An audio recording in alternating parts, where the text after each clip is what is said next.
Welcome to Broadway Drumming 101. My guest today is Jessie Ray Leich from Rhode Island. Yes, Actually, sir. you're from North Kingston, Rhode Island. North Kingstown, yes. North Yes. Kingstown. Thank you so much. Yes. North Glad. Kingstown, little small town, smallest state in the country, but we got to represent. How far? I used to play a lot in Rhode Island with a band that I was in years ago Yeah. called Evil Twins, and we Okay. played the Strand. I don't know if you remember. Is the Strand Yeah. still around? hmm They might have gotten rid of it recently. Yeah, I never like really hung out that much in Providence, but yeah, the Strand, I mean, that was like 20, 25 minutes from where I grew up. Like everything's so close in Rhode Island. So That's I true. absolutely know exactly. Yeah, I it's so forgot how true. small it is. So It North really is. Kingstown, how far away is that from Mhm. Providence? From Providence, yeah, it's probably about 30 minutes. Like if you have traffic, 35, 40, but it's not bad at all. Yeah, we're like North Kingston, we're technically like Southern Rhode Island, if you can call it Okay. that. Yeah. Yeah. Ah, okay. So you grew up Yeah, in North Kingstown, and I did. tell me your first musical memory. What's the first thing that you Sure. remember? First musical memory was my mom taking me to drum lessons when I was 4 years old. Um, I had never played anything before, but for whatever reason, my mom just always loved the drums when she was growing up. She never played or anything. She's not musical. My dad's not musical. And fun fact, I'm adopted from Ecuador. So yeah, I am. Yeah, I grew up with white parents in a white household. But for whatever reason, my mom loved music and took me. And it was kind of hard for her at first to get me lessons because I was so young. A lot of different drum studios, they didn't really want to deal with somebody like a kid that was that young. They're like, he's too little, he can't do it, he can't do it. And then she finally found one place that was like, we'll give it a shot, and if it works out, it works out. And we did it. And I just, I honestly don't really remember a time not playing the drums. So it's just kind of been like my whole life. And so I get it just kind of worked out, and I stuck to it, and I just kind of always loved it from then on. So Yeah, your mom introduced you to the drums, like the in what drums. way? Yeah, yeah. She was just like she just I honestly don't recall like the first day, but I just know like just decided to take me to drum lessons. She was probably just like, "Do you want to go to drum lessons?" I said, "Yeah," and I just did it, and it just fit. It's so strange. It's crazy how life works out, and yeah. So I'm forever grateful to my mother for taking me to those drum lessons when I was 4. Yeah. Did she come to any of your first performances when you started playing in bands, or Always, always, always. Yeah. So, I started really young and then didn't really start doing performances until like, you get to fifth grade in elementary school and you start doing bands. So I got into band, started playing snare drum, and always my mom, my dad, like extended family, whole family like pretty much lives in Rhode Island. So like everybody would come, grandparents, aunts, uncles, cousins, always supporting me like from the start. And that's really what got me to this point today for sure. Yeah. so you were in certain bands in middle school or elementary school too? Yeah, yeah, bunch of different bands. So actually, even before I started fifth grade band, I was lucky because I was ahead of the game a bit, starting so young. And I had a drum teacher that had a connection to this youth orchestra in Rhode Island. It was a bunch of like middle school, high school kids that were playing in bands, and I was like 9 years old. I was fourth grade, I think. So the year before band would have started for me, they were like, let's throw this kid in and see how he fits in the mix. And it was a great learning experience for me because I was at that point I was just kind of playing drum set stuff and snare drum, but now it was like a whole band orchestra. So I was looking at bass drum parts and auxiliary percussion that I had never dealt with before, and those kids really took me under their wing and showed me how all that worked. So we did a few performances with that, and then yeah, I started fifth grade band. And then once I got into middle school, I started auditioning for the all-state orchestras in Rhode Island. And the good thing about Rhode Island being so small was it was like fairly easy to get into, the all state level bands. If you cared about it enough, and you really put in the work, you could do it because it was a fairly small pool. So I started doing all state orchestra, all state jazz band, and continued doing that through high school as well. Were you playing in any Yeah. like rock bands or any other kind of like pop music bands in high school? Yeah, so that all kicked off when I was in middle school. When I was like, I want to say actually sixth grade, I was in my first like rock band. We were playing like Green Day stuff. It was just me, drums, two guitars. I don't think we even had a bass player and a singer. Just kind of messing around doing that. And then a couple years later, I was in eighth grade.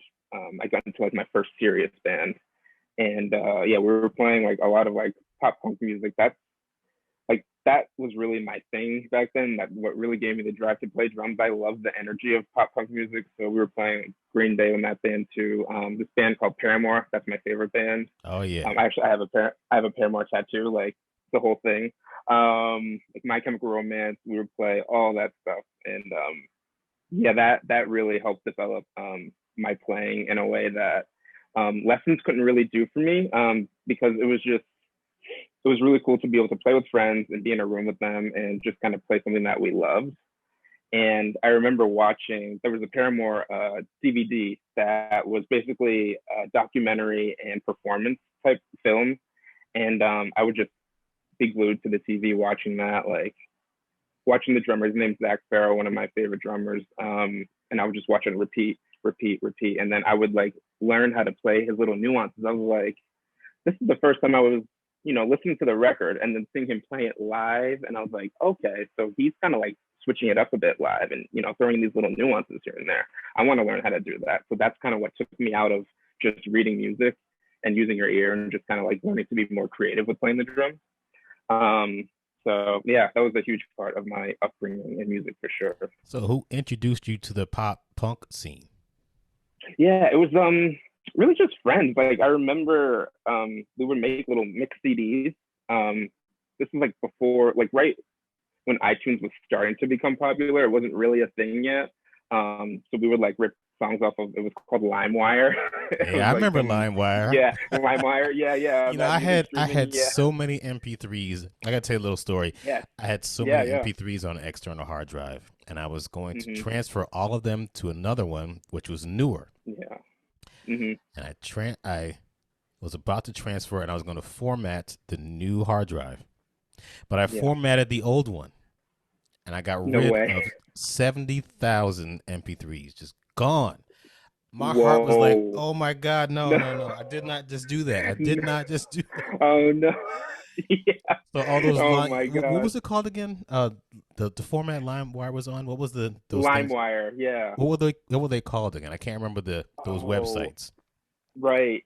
I can't remember either what they were called, but I remember it was very illegal. It was, it was very, it certainly was. It was like it was a weird time, like right in between like CDs and right after online music. Yeah, right. Like Napster got shut down, so people were like, okay, I'm gonna do something else, and floods of music were just coming in. I was like, I'm gonna get the whole discography of David Bowie, and but anyway. I don't exactly. I don't know what the statute of limitations is for that stuff. Maybe it should be. Right. Yeah. I'm sorry, David. Say too much. Yeah. Even though you know what, I bought all those CDs back in the 90s or 80s and 90s and 2000s, and then I was like, when I found out about iTunes. And then I found out about Spotify. I was like, that's where I'm going. I have the records, then I have the tapes, and I had the CDs. I bought stuff 3 times over. I'm not doing it anymore. So anyway, right? Yeah. So anyway, yeah. It was a weird time for sure. Like with music streaming and like getting things like that. It was very strange. Do you still have those MP3s on a hard drive anywhere? I don't. But I think I still have my little MP3 player somewhere. Like I'm sure it doesn't work anymore. But I had this little MP3 player, and I would throw everything on there. You remember you used to make stuff and then have to drag the stuff onto your MP3 player and take it with you. Right, exactly. Burn it on. Yeah, I know. So strange. So anyway, I'm sorry. Go ahead. Back to your. No, you're fine. What was your question? Was who introduced you to the pop punk? Who introduced me? Yeah. Oh yeah, we were talking about the mixed CD. So it was just kind of like friends here and there. I would hear like a song here, like Green Day, American Idiot. I was like, okay, I like really dig that stuff. And then I remember like just kind of like walking through Walmart, you know, and I was listening to Green Day a little bit from American Idiot because that was like 2004, so I was probably like I was young, like 9 years old. And then I saw a Green Day CD, and it was Dookie, and I was young, and I was like, "Mom, could I get this?" And she's like, "Oh yeah, sure." So picked up the Dookie CD, one of my favorite albums of all time, and I remember taking that to my drum teacher, and he taught me the songs that I wanted to learn. He wrote them out for me, transcribed them, and I got to learn them. And then I remember like after the fact, he went up to my mom and he was kind of like, you know, this music's kind of mature for him. He's like only 9 years old, so you might want to like, you know, take a look at that and hold on to it. So after that, I never saw that Dookie CD again. But I remember like, yeah, like learning that stuff, and that's really what got me into it. And then with the band I was talking about, that I played in, that was like my first serious band. We had a female lead singer, and she's the one that showed us Paramore because their lead singer is Hayley Williams. I had never heard of them before. We started learning some of their songs. Like we were almost like a Paramore cover band, and we would do other things as well. But that's kind of like what really got me into that pop punk scene of everything, and I just love playing that music with friends. Yeah. Did any of your bands ever write original music? Yeah. So with that band, we were called Solace. We did write a few songs together. But then we weren't together that long. It was like maybe like 2 years, and then we kind of disbanded. And then through that, I formed another band with the kid that played bass. He's also a really good singer, so I ended up forming a band with him and his brother, and we ended up writing a good amount of songs together. And we had a good run like through high school. You know, doing Battle of the Bands, we won a couple of times, and again with my parents being so supportive with all my music endeavors. They would help us get these performances for different events throughout Rhode Island. I remember my mom had a friend that's involved in this school called Meeting Street School. It's in Providence, and it's a school for special needs children. And every year they do a telethon where they have people call in and give donations to the school. And 2 years we got to perform for that, and we were broadcast on national Rhode Island news. So it was like a big deal for us, you know. Channel 12 news, but it was like a big deal for us, you know. And it just kind of, you know, helped form my love for performing and, you know, doing this. It made me want to do this as a living. Yeah, I was going to ask you, you know, did you ever have any other interests that you know, you wanted to do something else with your life, or you just like, you know, I want to just play drums? Right. No, I never really did. When I was young, like I think I said I wanted to be a police officer so I could eat donuts all day long, but that was about it. I remember funny. That. Yeah. But no, like in all seriousness, I never really had any other interest other than music and playing drums. I always knew that's what I wanted to do.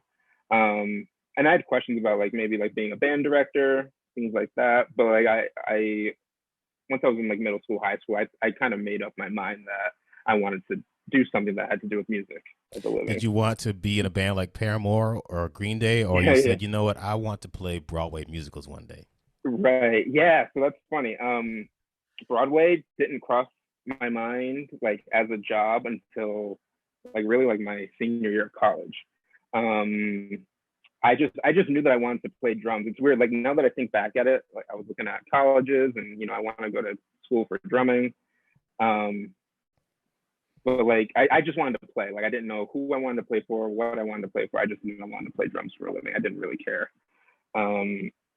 So yeah, I mean, that would have been awesome to play in a band like Paramore, Green Day, whatever. I mean, that's the dream. Like that would be amazing. But yeah, the way that I kind of fell into the Broadway thing was, you know, after I'll go back to my senior year of high school, or even before that. I started playing for Broadway shows. I played for 3 shows throughout my years in high school.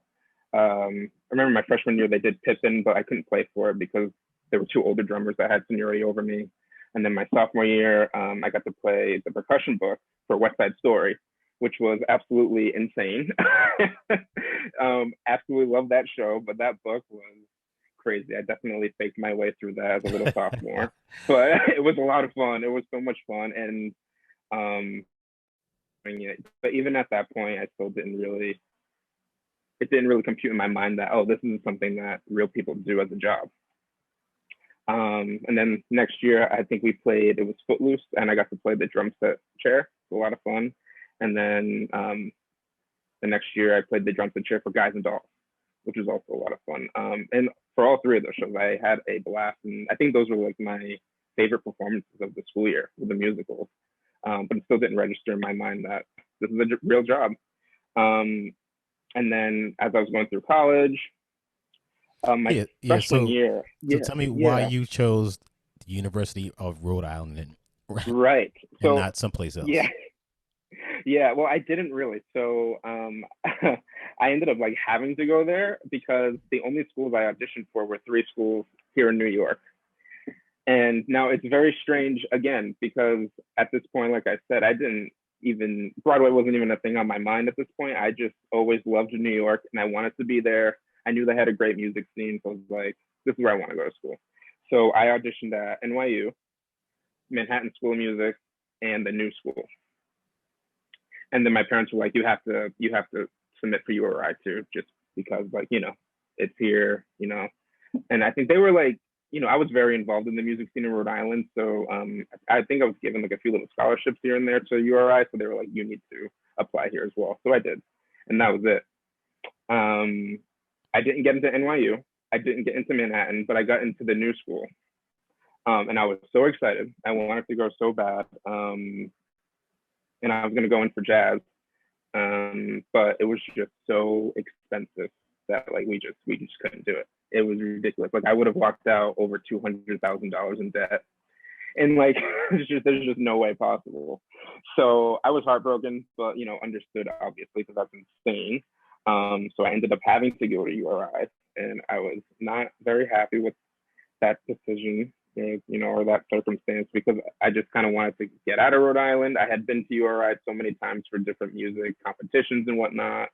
So I wasn't about it, but in the end, it all worked out, and I had a wonderful time at that school. The professors were wonderful, program was great, and it really I think everything happens for a reason. I truly believe that.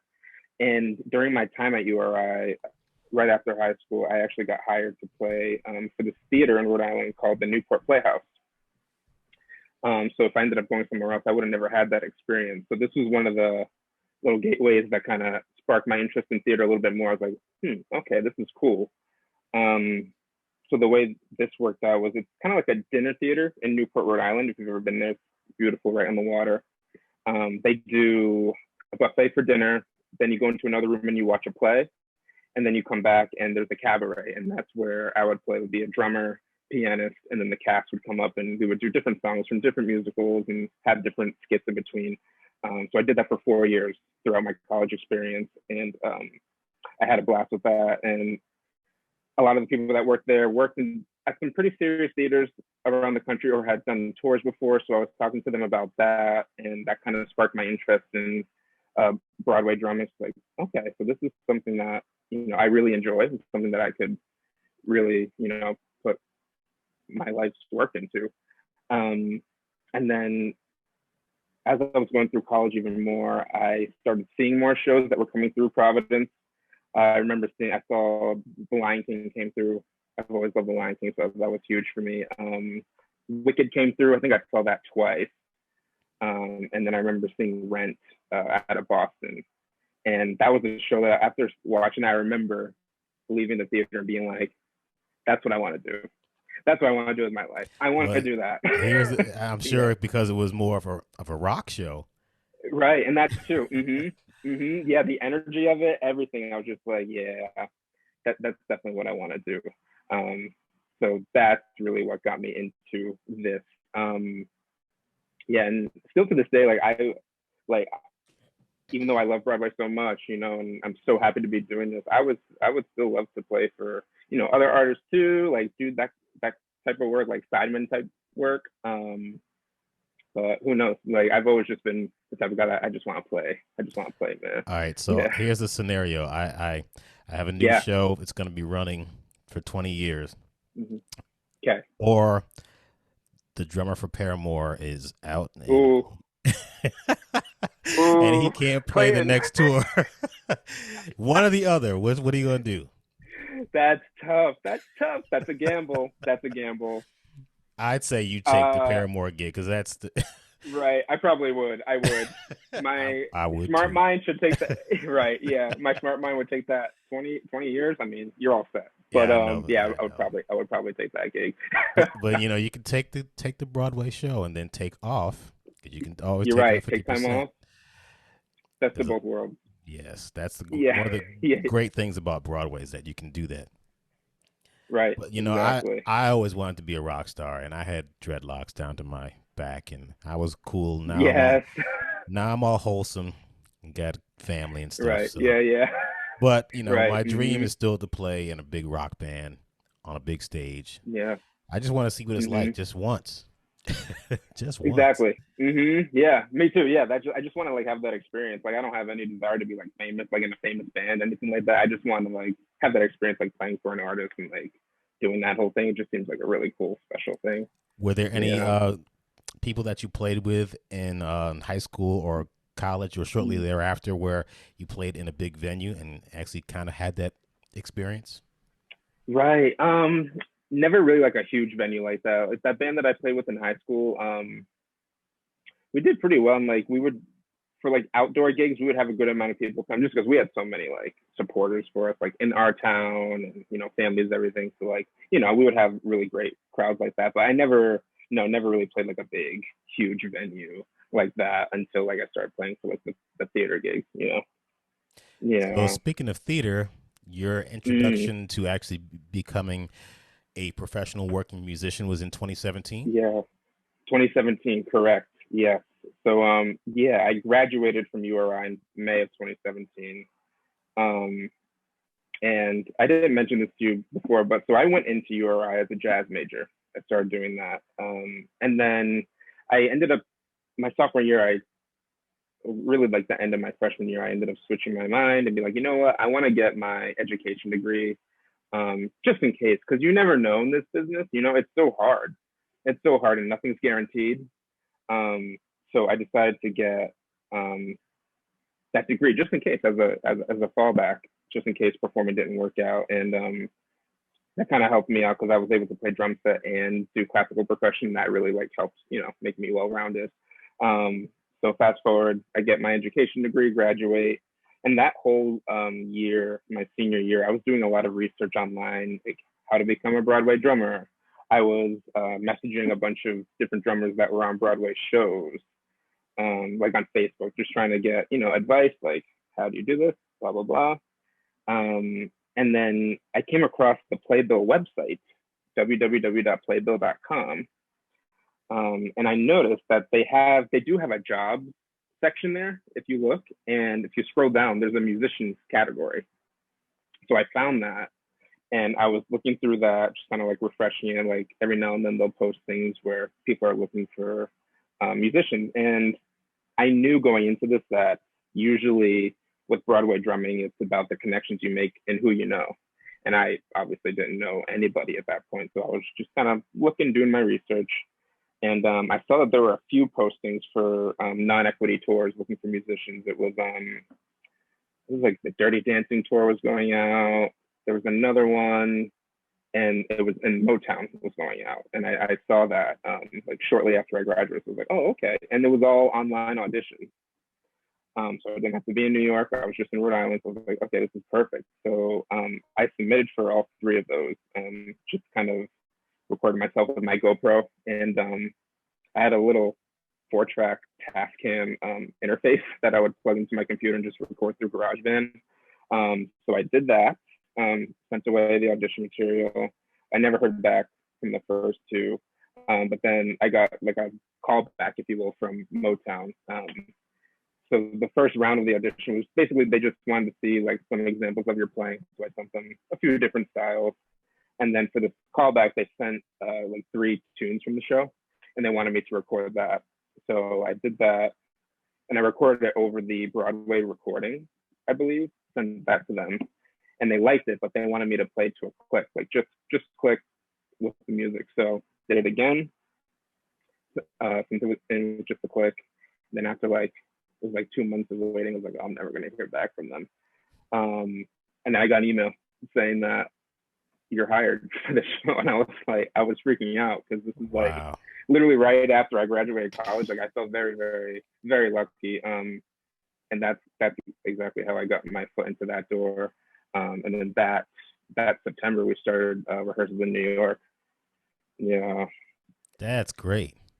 I know. Yeah, it's insane. You got to, to get a job right out of college. That's pretty impressive. You went on tour with Motown for how long? Motown. It was 9 months. Yeah, and it was so much fun. Like I was such a huge like Michael Jackson fan. Like as a kid growing up, and Jackson 5, and in turn that made me fall in love with the whole Motown, discography of everything. So like to be playing for this, I was in my glory with that. It was so much fun, and I remember when we were in. Yeah, so much fun. A great show to play, I should say. Let me take that back. Yes, absolutely. Yes, absolutely. Great show to play. Yeah, so a blast. I subbed for Buddy Williams there from time to time. Oh, you did? Mm-hmm. Just his approach to playing that music was just, trying to emulate him is not easy to do. But then, you get to at the end of the show when they did, I think it was I Wish, right? At the finale. Oh my God, it's so much fun. Everybody in the audience is partying and the band is grooving. It's so love it. Man. So anyway, I'm sorry. They love it. That was one of my favorite parts. Like just seeing people like get up at the end. Like they always loved it. You just leave feeling so much joy. So you got a chance to see you got out of Rhode Island. I did. I finally, and I was in New York, so everything worked out, for the best. I wasn't living in New York yet, but like my cousin lives in North White Plains, so I would stay with her and just kind of commute in. But yeah, I was in New York rehearsing for the show that was going on tour, so I was thrilled. And I remember for the second week of rehearsals, Barry Gordy Jr. came in and sat in to our rehearsal, and I was just totally starstruck by that. And I think all of us were, because this is the third national non-union tour, so we were young. A lot of us were young that were involved in the tour, so it was definitely special for us. Yeah. What cities did you guys go to? We did a lot. I will say though, for it being a non-union bus and truck tour, our schedule was pretty nice. Mostly week sits, but we definitely had some split weeks here and there. Would be 3 nights here, 2 nights there, 2 nights here, 3 nights there, and then there was only 1 week of one-nighters where you have no idea where you're at. But we did. I know we did Boston for a week. We did. We didn't do any of the huge cities like LA, but we did Costa Mesa and Thousand Oaks, and we did San Diego, and we didn't do San Francisco, but we did San Jose, things like that, those types of cities. It reminds me of the first tour that I did was with a show called Footloose, and we did a bus and truck tour, and I was it was 20 years ago, in my early 30s. But a lot of the people on the tour were in their 20s. And I just remember driving around the United States and seeing the Southwest and then seeing going from the Northeast, going across the United States, then going to, Washington, then coming down the coast and then going in the Southwest and going to Texas and then going up. It's just so many things that you can see. And we played Peoria, Illinois and Boise, Idaho. I had my wallet stolen. Oh no, really? In Peoria, Illinois, the band I had my wallet stolen out of the dressing room. Our bassist had his iPad stolen, and AMD had his laptop stolen as well. Yeah. Oh, that's terrible. So if you play Peoria, Illinois, be careful. Hold on to your goods. Wow. Right. Mm-hmm. But those are exactly those are the same cities that we played for sure. Yeah. It was amazing. Seeing all of that, like you said, driving around the country and just seeing all the different places is so cool. So you got done with Motown in 2018. Yeah, we finished in June. And So yeah, that Motown led right into Something Rotten because it's kind of funny. So go back to May of 2018. We had a layoff from Motown before like the last bit of the tour. So I went home to Rhode Island, and the first national tour, Something Rotten, was in Providence. And it's the same company that was doing Motown. It's Worklight Productions. So I talked to like our company manager, and I was like, hey, like, can I go see this show? And they was like, sure. So they got me a ticket, and I saw the show. I absolutely loved it. It was hilarious. I had no idea what to expect going to see it because Something Rotten, like I had never really heard of it before, and I listened to the music. I was like, this is interesting. But once I saw the show, it makes so much sense, and it's a blast. So I went up to the MD and introduced myself, told them who I was doing Motown, and he says, oh, I'm going to be on your flight tomorrow back to Toronto. He was coming to see our show to check out what gear from our tour they could take for the second national Something Rotten. So he flies to Toronto with us, and he sits in to our rehearsal. And so he got to know me, and he got to know the MD, the band, and he decided pretty much on the spot to hire our MD from Motown. His name is Matthew Croft, to MD the second national of Something Rotten. And in turn, they ended up taking me along as well. So I think I had booked that basically during the last couple of weeks of our Motown tour. So I knew I was gonna do that with them. So yeah, come June, ended Motown. We had like July and August off, and then like in September, it was back to the races with Something Rotten and rehearsals in the city. Yeah. So you went on tour with that. It was another bus and truck tour? Another one. Yeah, no, this was a true bus and truck tour. Meaning yeah, what? yeah. Meaning like one-nighters? So, oh yeah, lots of one-nighters. It was crazy. I remember towards the end of the tour, like we were tired, we were haggard, we weren't looking great. Yeah. It was man. it was rough. But it was a great experience. Well, before you go on, for those that are just listening to this, a lot of people don't understand. They may not know what a bus and truck tour is.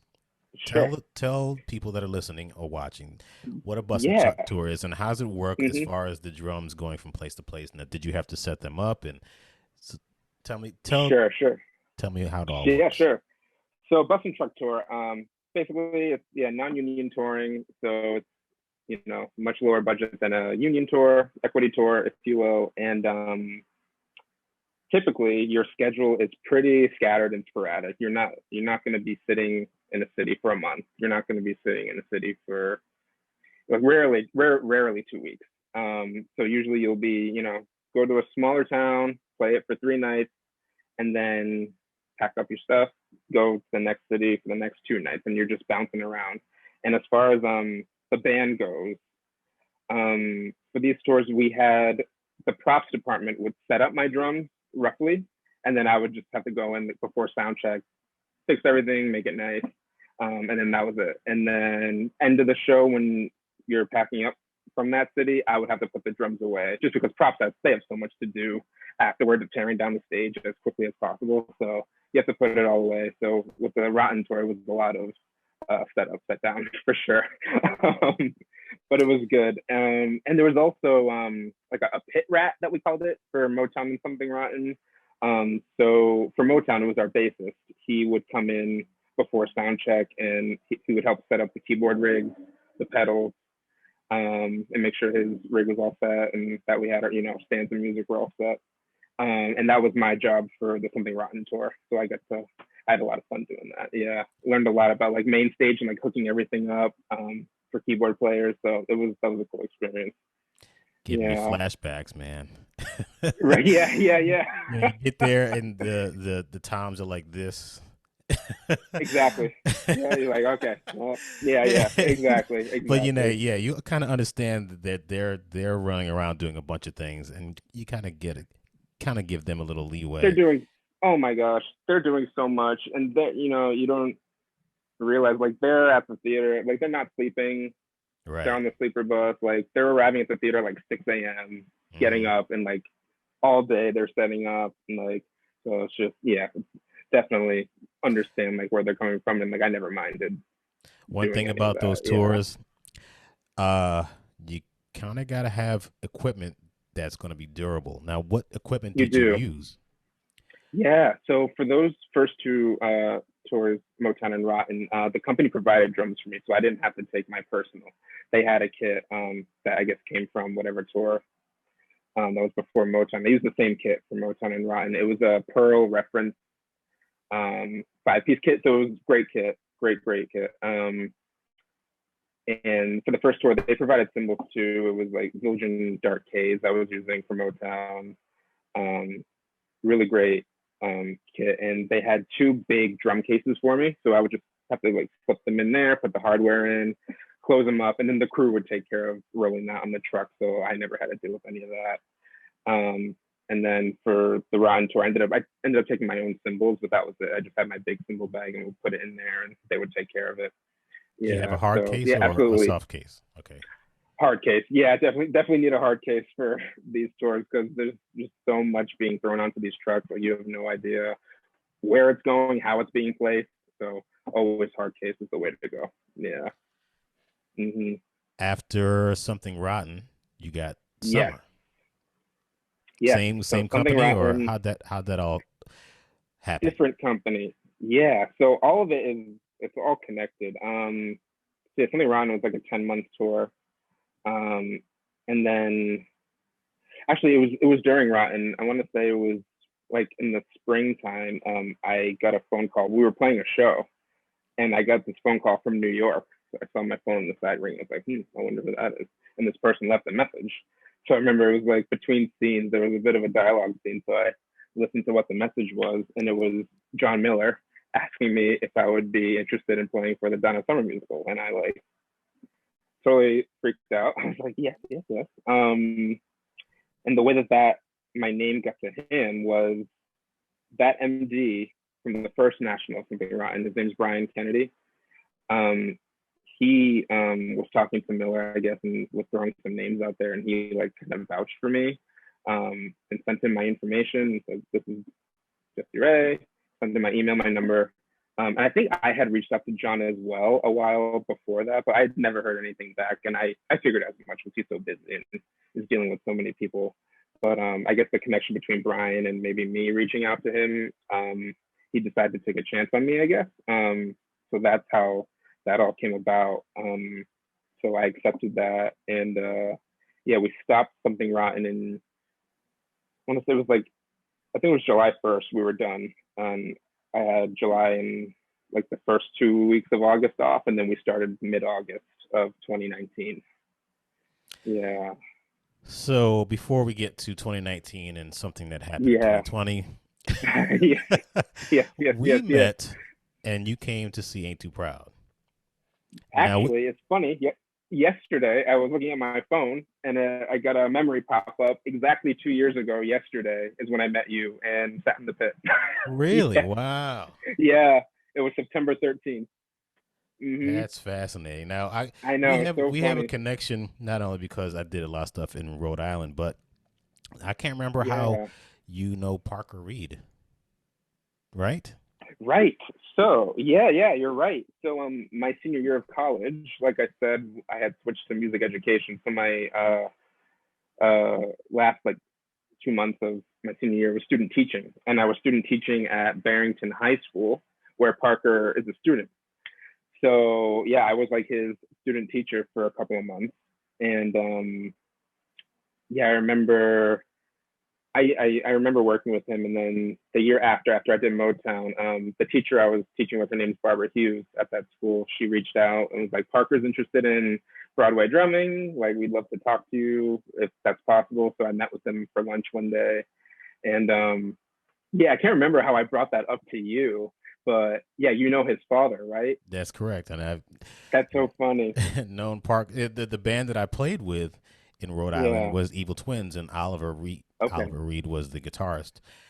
I see. So that's the whole Providence thing. He's still teaching in Rhode Island, and Parker is at SUNY Purchase in his second year. Yeah. Mm-hmm. Yeah. I've been following Parker on Instagram. He seems like he's been doing really well. Yeah, I finally, my girlfriend and I were trying to get him to post things on Instagram, and he's like, "I don't really know how to do it." And So he finally started posting stuff. I'm like, yes, because There he's you go. he's really good, and I like this thing that he's posting. And the whole thing that I was going to bring up is, you and the MD for I guess it was Something Rotten, and and reaching out to John Miller. If someone is on your mind, they're going to remember you, and they're going to reach out to you to say, well, I just was talking to somebody. Let's see if they're interested in doing the summer musical. So it's all part of networking. Right. Now, I can't remember how, I don't know if you reached out to me on Instagram or was it through Facebook or I can't remember how. Yeah, I think it was on Facebook. Yeah, I think I added you and I ended up writing a message to you and you were like, yeah, you were super sweet about it. I'm like, yeah, please come sit. Yeah, I think I'm pretty sure that's how I initially reached out to you. Okay. Yeah, it never hurts, like the way that I always viewed it was like, what's the worst they're gonna do? Say no. At least you tried, right? Right. Because like if I never did that, I wouldn't be talking to you right now. That's correct. You would have no idea. You would have no idea who I am. So it never hurts to reach out. Hold on, I just got a message from Paramore that they said that they want. Yeah, I'm dead. See, it all works out. It all works out. Right. Exactly. Never be afraid. But anyway, yeah, it was nice meeting you and catching up. 2 years ago. Wow. Yeah. So 2019. 2019. Did you go and see other shows when you were in town or? Oh yeah, definitely. Yeah, I saw. Yeah, for all three of those shows when I was like here in the city rehearsing, I made sure to see a bunch. Like I saw the band's visit when it was here. Sat in the pit with you. I think the same year I sat in with you, I sat in with Matt over at Wicked. That was my first time sitting in the Wicked pit. That was awesome. Great experience. Such a nice dude. Yeah, really, really nice. What else did I see? Yeah, I definitely saw a bunch. I saw Mean Girls. I saw Kinky Boots before it closed. So definitely took advantage of being here while I was in the area. So you went out on tour with Donna Summer? Yes. Yep. So started summer. Yeah, we started rehearsals mid-August, and then we were out. And this was my first equity union gig. So no more bus and truck, which was lovely. And yeah, we hit some good cities. We did Cleveland. Got to go to the Rock and Roll Hall of Fame. That was great. Yes. We did we teched in Rochester. That was first, Rochester, New York. We were in LA for like a month, which was amazing. Maybe 3 weeks maybe at the Pantages, like gorgeous. Yeah, that's a great theater. That was a blast. We did San Francisco for a full month. All right, where'd you play in San Francisco? Was it in the Tenderloin district? Oh yeah. Oh yeah. It was. I heard it's even worse now, but it's bad. That was honestly the worst like little area that I've experienced in a city in a long time. I thought where we played in Baltimore, I thought that was bad, like by the Hippodrome, if you ever played there, like that area was really rough. This was different. Yeah, and we were there for a whole month, like around Christmas time. And I remember walking, I think it's called Market Street, which is the main strip there. And I was just walking down after dinner, like right before the show was starting. Right across the street, I hear pop, pop, pop, 3 gunshots, and like everybody starts running. What? It was like heart drop because you never know. You hear all these things going on with gun violence. It's just like your heart, like it was just a crazy feeling. It was just it was like gang violence in the area. They weren't shooting at anybody, but it was scary. Yeah. Oh, wow. Really I didn't think it was that bad. I mean, I've heard like people stepping over people and trying to step over feces and all that too. But that too. Violence like that? Damn. Yeah. It's crazy. Yeah. I think we played at Golden Gate. I think that's what the theater is called. It was just down the street from where Hamilton's playing at the Orpheum. Oh yeah. Not too far from there. Yeah, we were like right in that little area. It was an interesting month for sure. I gotta say, I love the city of San Francisco. I think it's beautiful. Me too. It is. There's so much to see in Golden Gate Park. I love it, but man, there's just certain things that they could fix. Absolutely, yeah, and I really hope they do because it's such a unique city. There's no other city like San Francisco, right? Like that, it's really beautiful, and amazing. So yeah, I really hope so that they can turn that around. Yeah, you survived the gunshots in San Francisco. I did. Made it through. We prevailed. And you wound up going to various cities and a few other cities. Yeah, we got a good 6 months out of it, and then so right around the time the pandemic was hitting, like when things like first started, it's kind of weird. So we had a week layoff the first week of March, and I went to London on a trip. So and this is like when things weren't shut down yet, but like things were weird. People were starting to wear masks in public, wearing gloves. Like it was just like very strange. So I was in London for the first week of March, came back, and we were playing Toronto. We're going to be playing Toronto for 2 weeks. So we hit Toronto, and then now things are getting serious in the United States, and things are shutting down. New York's shutting down. The national tours are shutting down, but like we were still kind of just like floating around and like still doing our thing because we were in Canada. Like, it was just, they didn't shut things down yet. So we played, it was that second week of March. We played Tuesday through Friday night, and then that Saturday morning, we got the email that Toronto's pulling the plug. So that was it, yeah. And then next day on a plane home, and I'm sitting in my parents' house in Rhode Island for the next year and a half. Wow. Okay, and that's where we are right now. Right. Yeah. So when you were in Rhode Island, tell me how you got. So look, you started out playing in elementary school and high school bands, and then you go to college, you get your degree. Yeah. Then you get out, you do a bus and truck tour of Motown, then you do Something Rotten, which was a little, more bus and truck toury. Yeah.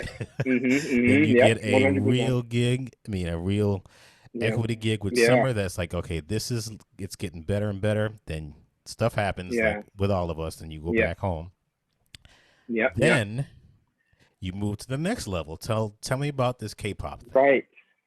Right. So, so K-pop, this all happened through my MD from the Donna Summer musical. So while we were on the road, she already knew that she was going to be involved in this show. She was hired as the AMD for K-pop that's coming to Broadway. So I knew about that, and like we never talked about it or anything. Like I knew that she had it. I was so happy for her. And then when I was home, like after the pandemic, it was like a couple months later, she texted me and she was like, our MD for this show doesn't really have a drummer in mind that they want to use. So I'm going to give them your name, and we'll see what happens. Like if you just play for like, the workshop, like, that would be a great opportunity for you. Like, I don't know if you would be able to be hired for the chair, but just wanted to let you know, like, I'm putting your name in. So it's like, great, that's amazing. And then a couple of months later, several months later, I think it was last December, she called me and said that they're going to take you in on this. So she's the one that vouched for me, and I owe her so much for that. And then I got a call from the contractors. I believe it was February of 2021. It must have been, February 2021. So I got the official call. So we're going to be starting that, and now things are just crazy. So we were supposed to start rehearsals this November and do an out of town in DC in December, but it already got canceled for COVID concerns and whatnot. So it's still like, a crazy game over here trying to figure things out. But we are still going to start some work sessions in the city November through December, just kind of to start get things rolling, because they've been trying to like really get something together for a long time. K-pop did an off-Broadway run, I believe it was 2017 at Ars Nova, and I think it did pretty well. So these past couple of years, they've been trying to develop it for Broadway, and now we've just had so many obstacles with COVID and like trying to get things running. So I'm just looking forward to like getting in the room and like being able to work on a little something for the time being. And then I don't think we're going to officially open until next August, or start rehearsals next August. Yeah, it's going to be a while. Mm-hmm. Well, that's going to be a while from now, but you have something else happening. You just stuff just keeps falling in your lap. attracting that good. I don't I know guess what you is attract good happening. energy, which is great. So, Right. I guess. tell Yeah. me what just So happened. yeah. So yeah, I don't know if I can mention like names of titles of things yet because I Okay, don't know okay. what's announced. But I will say yes. So literally, I was um I just got an email a couple of days ago from a contractor here, and she said that my name came highly recommended from Ron Melrose, who was the music supervisor for Donna Summer, and Brian Kennedy again, who was that MD for the first National Something Rotten that kind of helped me get onto Summer. Like I owe him a lot as well. So they talked to her about me, and there's a new show being developed for Broadway that's supposed to be opening in March, and they are going to be doing a little work session out of town this October. So I just got confirmed for that. Now it's not confirmed that I'm going to be going to Broadway with the show just yet, but this is kind of like my audition, if you will, I guess, into it. So I need to bring it for this little out of town in October, and then we'll see. Fingers crossed. Hopefully there will be another show happening for me this coming March, which would be really fantastic. I hope so. Yeah, we'll That's see. great. That's Yeah. great to hear. Congratulations, and I hope it Thank you so much. all works out. And the thing that Thank you.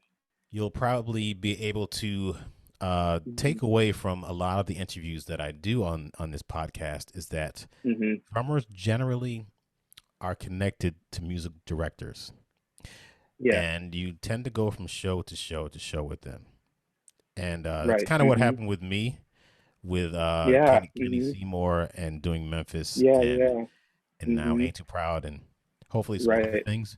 But Mm-hmm. a lot of drummers connect with a certain person, and if you have that good Yeah. working relationship, and you guys Mm-hmm. know each other, because generally when you do certain workshops or readings, when Mm-hmm. you're doing those things, Yeah. the music director wants to know that you can kind of read their mind and know what they Right. want, and that's good Mm-hmm. for them. It makes their job easier when they're dealing Yeah. with choreographers and directors. So Mm-hmm. I'm sure that's probably one of the reasons why you keep moving Right. from uh, thing to thing with Right. Right. what's Yeah. his name again? Thank you. Brian Yeah, Brian Kennedy. Yeah. Brian Kennedy. Yes, Mm-hmm. that's Yeah. great. Yeah. So if there's one thing that you could tell younger people that are younger than yourself Mm-hmm. Yeah. uh, Yeah. about doing shows, what do you think Right. is the most important thing that a young drummer should know about Yeah. playing in musicals at this level? Sure. Yeah. Yeah. The first thing, like getting into it, like if this is something you really want to do, I definitely want to stress that you don't initially need to be in New York to do this. Like coming from me, like I was just in my parents' house in North Kingstown, Rhode Island, and got my foot in the door with this non-union show that then opened bigger doors for me. Like right now, at the age of the internet, like it's much easier to be able to audition from home and show what you have to offer. So I definitely want to stress that because I know how expensive New York is and how daunting that can be for a young person, like trying to make a living and moving here and spending all that money. It's tough. It's not easy. So I definitely want to stress that it's possible to do it elsewhere as well. Um, and then once you do get into it, just you need to know that it's not just about being a good drummer. It's about being a great person, about being an even better person, and being somebody that people want to be around. Because if you're not, then you're not going to get the call back to do that show. Nobody's going to want to be stuck on a bus with you for 9 months. If you're not, a decent person and you don't, bring joy to the team and um, just spread positivity, because if you don't, people just kind of, no matter how good you are and how amazing you are, they're not going to want to hire you back. So that's definitely a key for me at being a musician. And that goes for any musician, not just being a drummer in any kind of playing scenario, really, if you want to get the call back. Yeah. Some of the mistakes that you made over the past 3 or 4 Yeah. years. Yeah. What's Right. one thing that you could share with somebody to say, you know what, you Yeah. probably shouldn't do that? Right. Yeah. Not doing it a fit. Definitely. Don't get too comfortable. And I don't mean like, of course you want to be comfortable with your book and know it well and, be solid with it. But what I mean is, you don't want to get lazy, start zoning out, especially in between scenes. Because, after playing show number 235, it could be very easy to fall into the pattern of, not really feeling it tonight and what's going on my phone, what's going on Instagram between, and then before you know it, you missed the cue. I remember one time something rotten. There was a cue where usually we were on a click, so usually you would hear like a 3, 4 into it, and there's the one cue where like it was just like you have to watch the conductor, like you have to really watch, and then it's just like 2 little hits. It was like Shakespeare hit that, and I was just like totally zoned out, missed it. It was like our first show too. It was like our opening show, and I was like, got it. So definitely don't do that. Yeah, you always, no matter what, you always need to be on your toes, because you never know what's gonna happen. Especially like things always happen on stage that are sometimes out of your control. If like an actor misses an entrance or something, like you need to be right there and ready to do whatever needs to be done to keep the show moving along. Yeah. What kind of gear do you prefer or like or have? Or all three? Yeah. So, yeah, sure. So, I have a few different endorsements with some drum companies. So, the first one I got was during something rotten. I've been using Phosphorus cymbals for the past 3 years. Handmade in Istanbul, Turkey. They're a wonderful company to work with. And I remember playing a lot of their cymbals when I was in high school. My band director had a bunch of their cymbals. So I had reached out to them and told them what I do, and it just kind of worked out. So Phosphorus cymbals. This past year, I've been linked up with Los Cabos Drumsticks. They are a drum company that's up and coming in Canada. I got that connection through Q Robinson, who you know as well. He has a good friend that is an artist with them, and they were looking for more drummers to join their roster. So they thought that would be cool to have a theater drummer, because they don't really have many Broadway theater drummers on their roster. So I've been using their stuff, which is fantastic, and I've been using SJC drums. SJC, it's this like boutique drum company out of Massachusetts, and they make a lot of drums for my guys, the pop punk drummers. Like Trey Cool from Green Day uses their drums. Cyrus Baluki from this band called Newfound Glory, he uses their drums. They kind of cater to that style. And I always loved their drums, so I ended up reaching out to them, and it just kind of ended up working out. Because same thing, they don't have any theater drummers either, really, on their roster. So they were down for it. So I got this beautiful, like this blue teal oyster wrap on this 5-piece drum set. Oh, and I actually just had them make an 8-inch tom and a little 10-inch snare drum too, for K-pop when that happens next year. So definitely excited for that. So those are the big 3 that I use. And I always use Remo drum heads as well. That's very cool, man. SJC? Yeah. SJC, yeah, they're a really great company. Yeah, have you ever heard of them? I have not. Yeah, definitely look them up. Yeah, they make some really cool stuff, and they do some really cool custom kits. So what does the SJ? I'll definitely. Is it somebody's initials? SJC? Yeah, it's the owner's initials. Yeah. Mm-hmm. Okay. Yeah, SJC. Yeah. They're based. Yeah, I haven't been to their factory yet. I really want to, because it's not that far from where my parents live. But yeah, they're located right in Massachusetts, and they make some really, really great drums. Yeah, I'll have to send you some stuff of theirs, because they're doing some cool stuff. Mm-hmm. I tend to look at your Instagram feed from time to time. Yeah. Because a lot of times people that want to do theater, they tend to play a lot of stuff from theater, but I tend to gravitate towards those that don't. And I like the fact that you're playing other things, and it's more interesting to me. Just my opinion. I just like. Thanks. Yeah. So as far as your social media, where can people find you? Yeah. Sure. Yeah. So I'm mainly active on Instagram. It's just my name at Jesse Ray Leich. It's JESSERAYLEICH.